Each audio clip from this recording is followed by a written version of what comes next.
the next generation of lifestyle awareness that will transform your life significantly.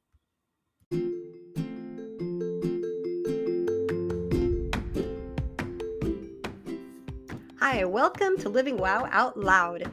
I'm your host, Callie Ray, founder of the Living Wow Center and author of the book, 8 Lessons Lupus Taught Me from Surviving to Thriving with Autoimmune Diseases. Living Wow is a lifestyle of choice and intention that was born from the truth that, number one, your body is designed to heal if you give it the environment to do so. Number two, you don't need a label or permission to be the expert in your own body. And number three, more than 80% of all diseases can be prevented or reversed by lifestyle. Unfortunately, this isn't what we're taught in our standard American diet and lifestyle culture. This podcast is a voice of hope and community where you will learn how to live a life of thriving that honors and embraces those three truths. Though you are an individual, you are not alone, and you can thrive living wow too.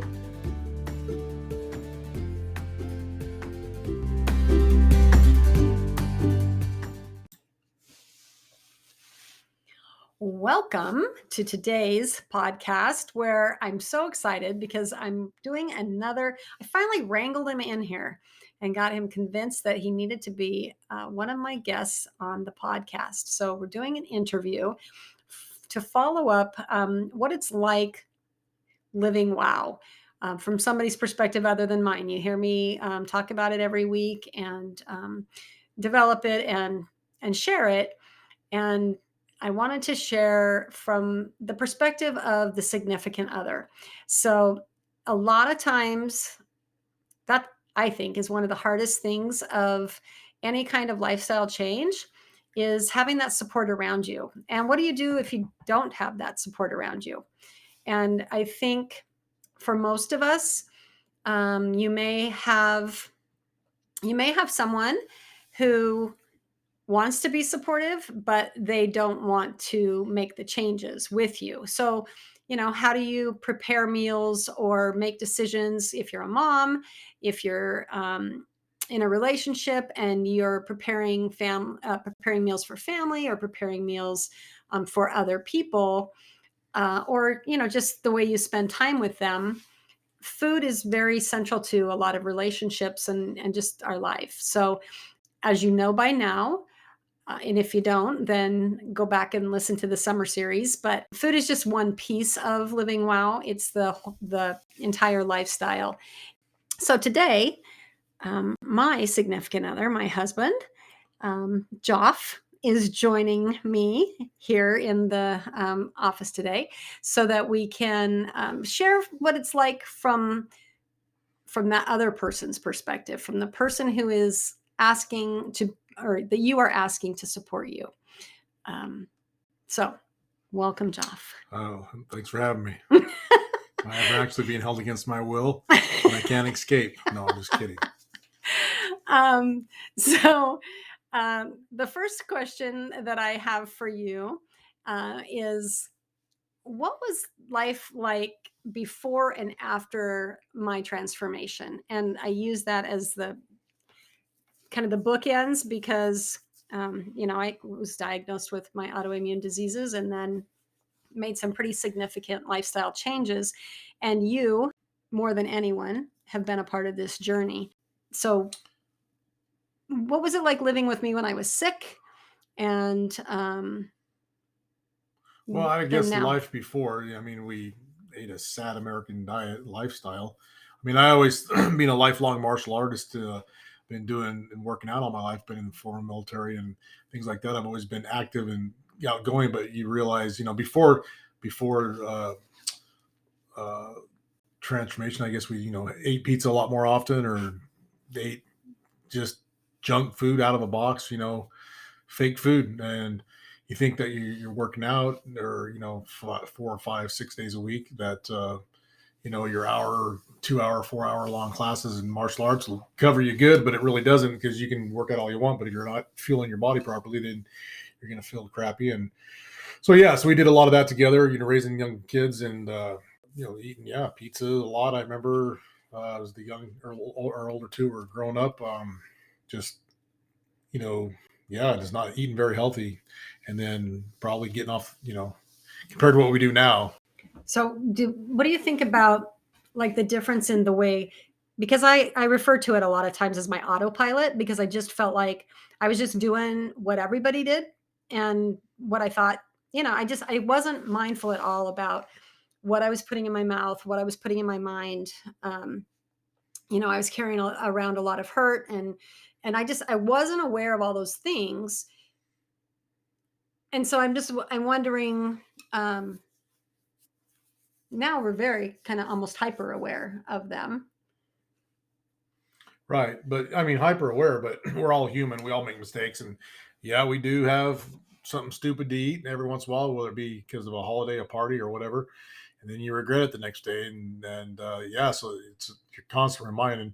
And just because, we try to eat healthy doesn't mean we don't mess up and eat something bad every once in a while. And, or you just, better, but then you know, you under peer pressure or under whatever, you just make a bad choice and eat something like, I shouldn't have to eat that, or eat too much of something, had seconds instead of having just one serving, or too big of a serving. And So yeah. this reminds me of a conversation I was having yesterday with someone about how you value something. So to me, the biggest change has been that I value my health and I recognize the contribution of nutrition in that value. So I'm just wondering, do you see a difference in our quality of life when we are making those? And I want to be really Yeah, careful I do see here. a difference in quality of life. I mean, I think we feel pretty good for being the age of 53. I just got told the other day, not to brag, is nothing, but you look 40. I'm like, oh wow, thanks. I appreciate that. From a random stranger. So yeah, and I attribute that more to not working out because geez, I still getting rid of bad habits. I mean, I used to smoke and chew back in the day, in my army days and beyond. And yeah, I just given all that up and not really ever drinking, and so just all of that makes a difference. Absolutely, just you're trying to eat clean and healthy, and that doesn't include all those things that can have negative effects on your body. Yeah, and I want to be careful to not make it sound like it's a moral decision. Like, No, not at all. it's not like, oh, I'm making a bad choice or, oh, this is bad food. It's what it's love the foods that love you back, right? So if you eat foods that fuel your body, then your body's going to feel good. So we don't say, oh, I'm going to make a bad choice. It's not a moral decision. We use that term, just to refer to, I think that, again, that's just kind of cultural how we refer to it. So what do you think is the hardest thing about living well? I guess probably consistency, maybe sometimes. I mean, yeah, I like a donut. A donut's a tasty little device.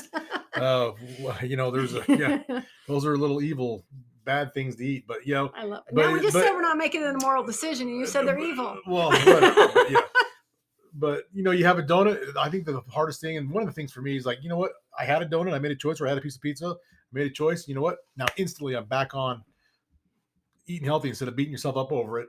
I think that was for me mentally is just you beat yourself up over it and like, oh man, I screwed up. You're human. You're human. Yeah, you know what? I had a donut, own it, and move on, drive on. You are instantly now going the other direction. You won't have one for the next 40 days, 30 days, or whatever. It's like Halloween just happened 2 days ago. Halloween just happened, and had a couple Snicker bars, the little bite-sized ones at at my granddaughter's house. You know what? Oh well. Now I just not gonna have any sugar at all, and maybe unless I have a piece of pie at Thanksgiving, and then I'll make that mental decision to either drive on through Christmas and the holidays, whatnot, and not have anything else that's sugary. And sometimes that's how I get through the holidays personally myself is just something like that. So that's one of the things that's hardest about living wow is trying to be consistent and persistent, about that stuff. But you just set little goals. You're like, okay, I did that, but now I'm driving on to the next whatever you want to date you want to set. I'm not a big like New Year's resolution kind of thing. I'm not a big person like setting something like that, but just make your own personal things. I'm going to go a week without sugar. I'm going to go a week and eat my Brussels sprouts and my asparagus, which I used to hate when I was a kid, but now I love the taste of them. It's like my superfood that just makes me feel really good when I can eat something that makes me feel really yucky, and I can eat some asparagus and Brussels sprouts, and I feel amazing afterwards. So I don't know what's going on there, but That is definitely something that I found for me personally is like a superfood in my middle age of Yep. life Yep. position I'm at. And that kind of leads me into the next question, which is what is the best thing about living wow? And I think you maybe just kind of Yeah, I think the best thing is just trying to keep that in the forethought of your brain is like, man, I feel awesome today. And then I'm not having any, I've had a little bit of bout with gout flares in my ankles, nothing real bad, but it can be debilitating. Sometimes I wake up because I've eaten something that flared off. I drink I try to drink 32-ounce things of water a day, for a guy my size and stuff. But yeah, just trying to never lose sight of that, how you feel. You always like, when you go to your happy place, when you're trying to take your blood pressure at the doctor, just think about an ocean or a dream. Just kind of find those like moments where you're like, oh, I felt amazing, and try to remember that. So maybe you make a better choice at the buffet line or at a party, and you're like, you know what, I'm going to have that instead of that because that's a little healthier, cleaner, or I'm not going to buy that off the grocery store because that doesn't look good. And you're going to stick to the healthier aisles of the farm to table, so to speak, again. Yeah, so I agree that absolutely. You just really nailed the fact that it's a series of perpetual choices. It's not like you just set it and forget it. And I think that's really the difference between SAD, which is doing what everybody else is doing, to really listening to your body and learning and what sets off your gout. And Yeah, that's the thing is really listening to your body. I mean, we know our bodies better than most anybody does, when you right? when you I mean, learn, even a doctor. I mean, the doctors know a lot of stuff, but they don't know your body like you know your body. So, if you know that makes you feel good, and talk to your doctor about it, and listen to yourself. And like I teach combatives in martial arts, and I teach people how to defend themselves. And a key thing that we talk about is 90% of the training is 90% of self protection out there is just awareness. The 10% is the fun, the part, the training for the fight or the defense situation that you hope never comes. But 90% of it is just being alert and staying alert when you're out and about in public. Looking around, don't have your face buried in your phone. If you have to, put your back to a wall. If you need to be on your phone, and bring it up so you can see and use your peripheral vision, right, to give yourself a fighting chance. learn and listen to your body and Yes. understand what That's your where I was body. going with that. Yes. I get ramped up on martial arts and I never shut up.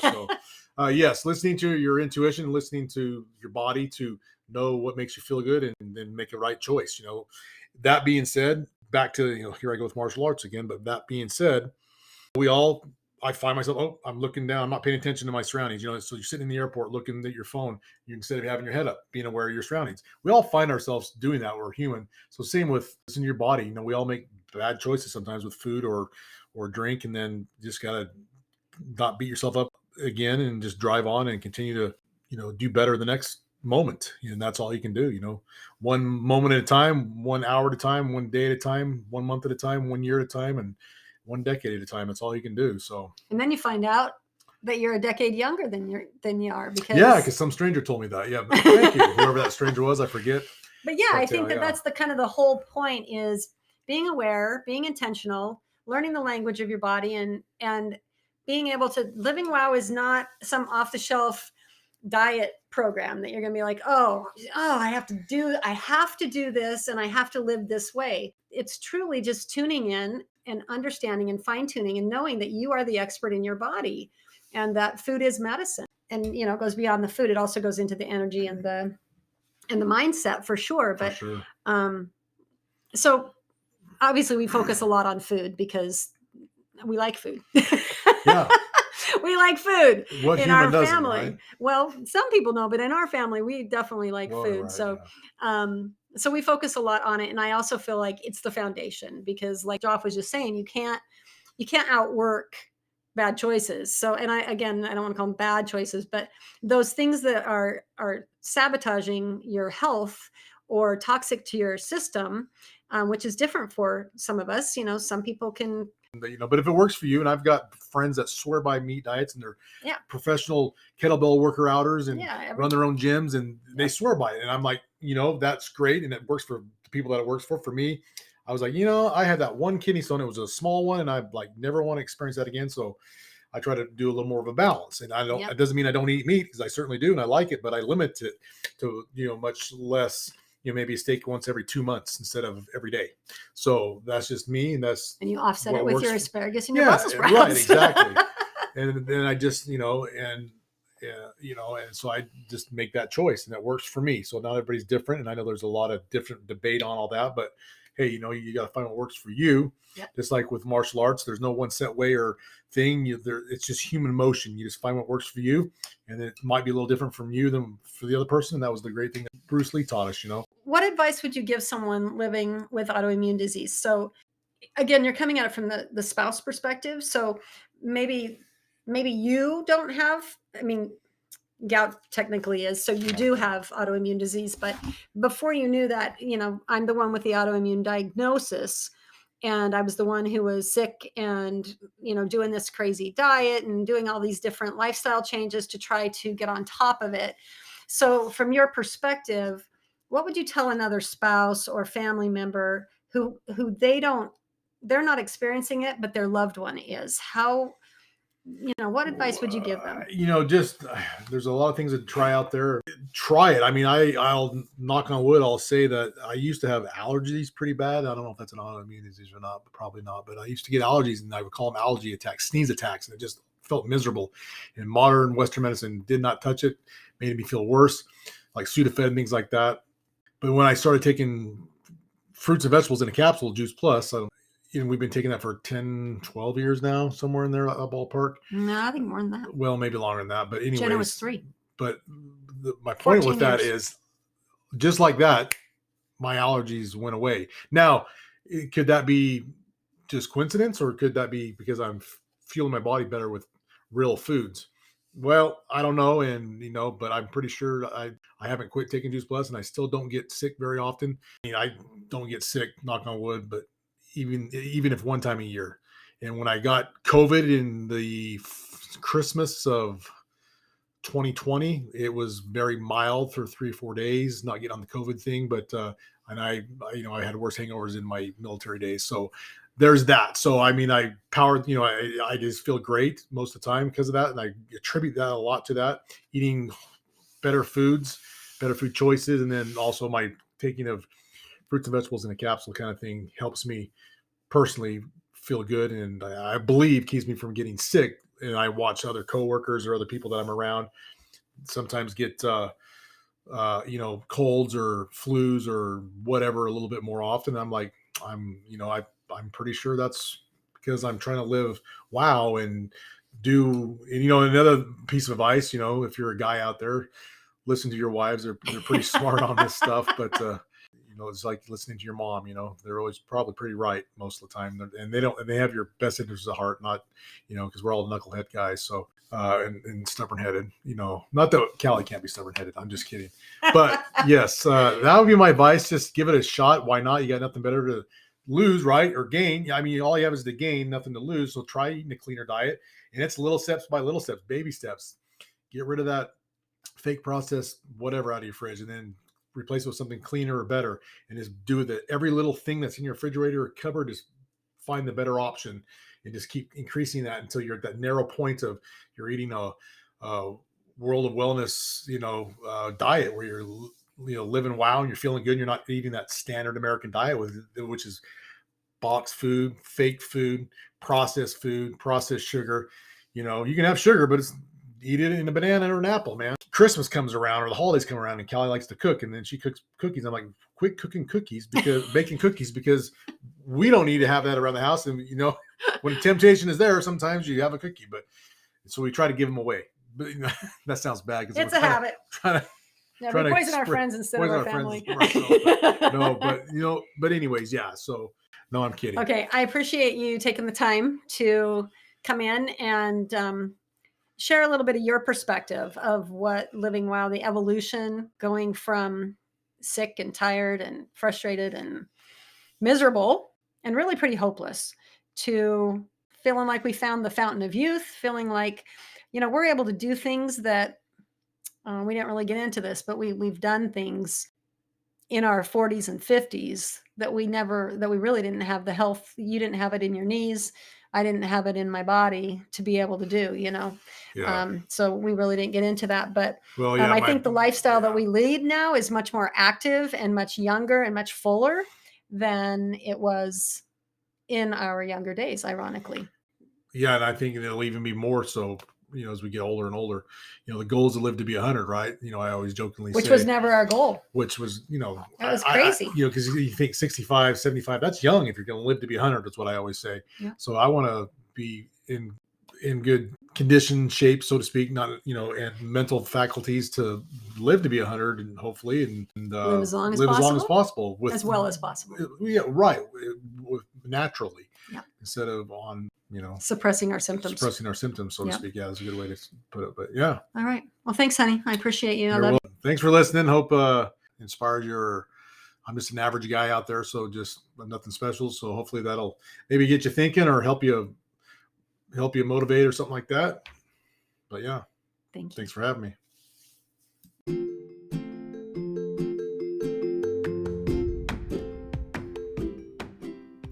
Hey, if you find value here on the Living Wow Out Loud podcast, will you please share it with your friends and take a minute to rate it on the platform that you're listening on?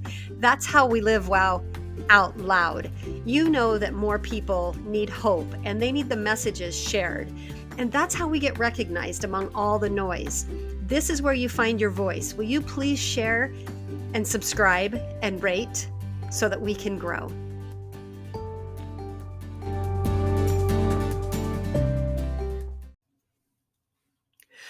After my personal transformation from surviving to thriving with autoimmune diseases, I was completely astounded that the experience was not what I expected it to be. Instead of resenting my body and being forever trapped with a legacy of bad genes, as I had believed would be my fate, I looked and felt 20 years younger. I had dropped weight that had plagued me for decades, eliminated chronic pain that no doctor, therapy, or medicine could relieve, and found energy that I hadn't had since I was 16 years old. Because this is not what I expected, and because I wish someone would have told me that there is another way than sad, I wrote the book, 8 Lessons Lupus Taught Me from Surviving to Thriving with Autoimmune Diseases.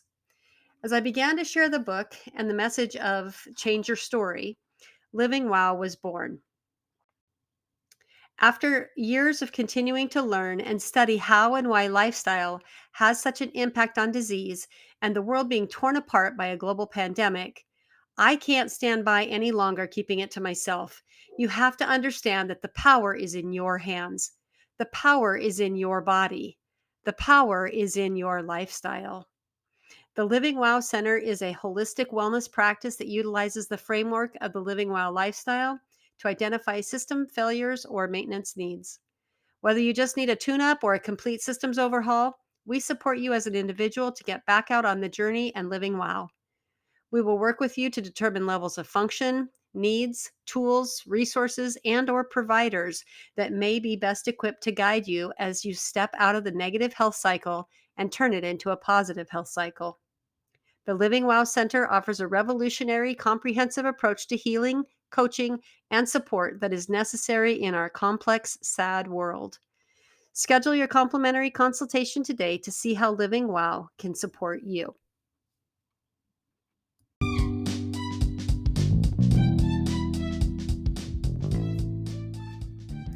I'm super excited to announce Supercharge for you.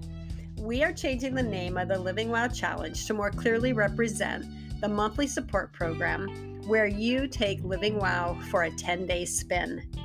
I know 10 days doesn't seem like much, but it is. And that's why it's now Supercharge. Living Wow Supercharge is a 10-day supported focus on eating a clean, nutritionally dense diet with intention as you jumpstart into the Living Wow lifestyle. You will feel lighter, more energetic, and empowered with your nutrition. You will experience the power of nutritional healing with less pain, more energy, and a better mood. The Supercharge includes a comprehensive 10-day seasonal menu, recipes, videos, quick start guides, and links to resources. You begin with a prep, then daily support, and wrap up with a review. This is the fastest, most immersive way to get started and feel the effects of Living Wow now. Right now, go to livingwowcenter.com. That's LIVINGWOWCENTER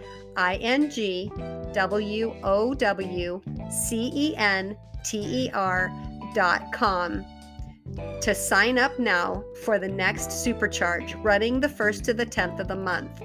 Early sign up ensures you a spot and gives you time to complete your preparation assignments as you gear up to supercharge.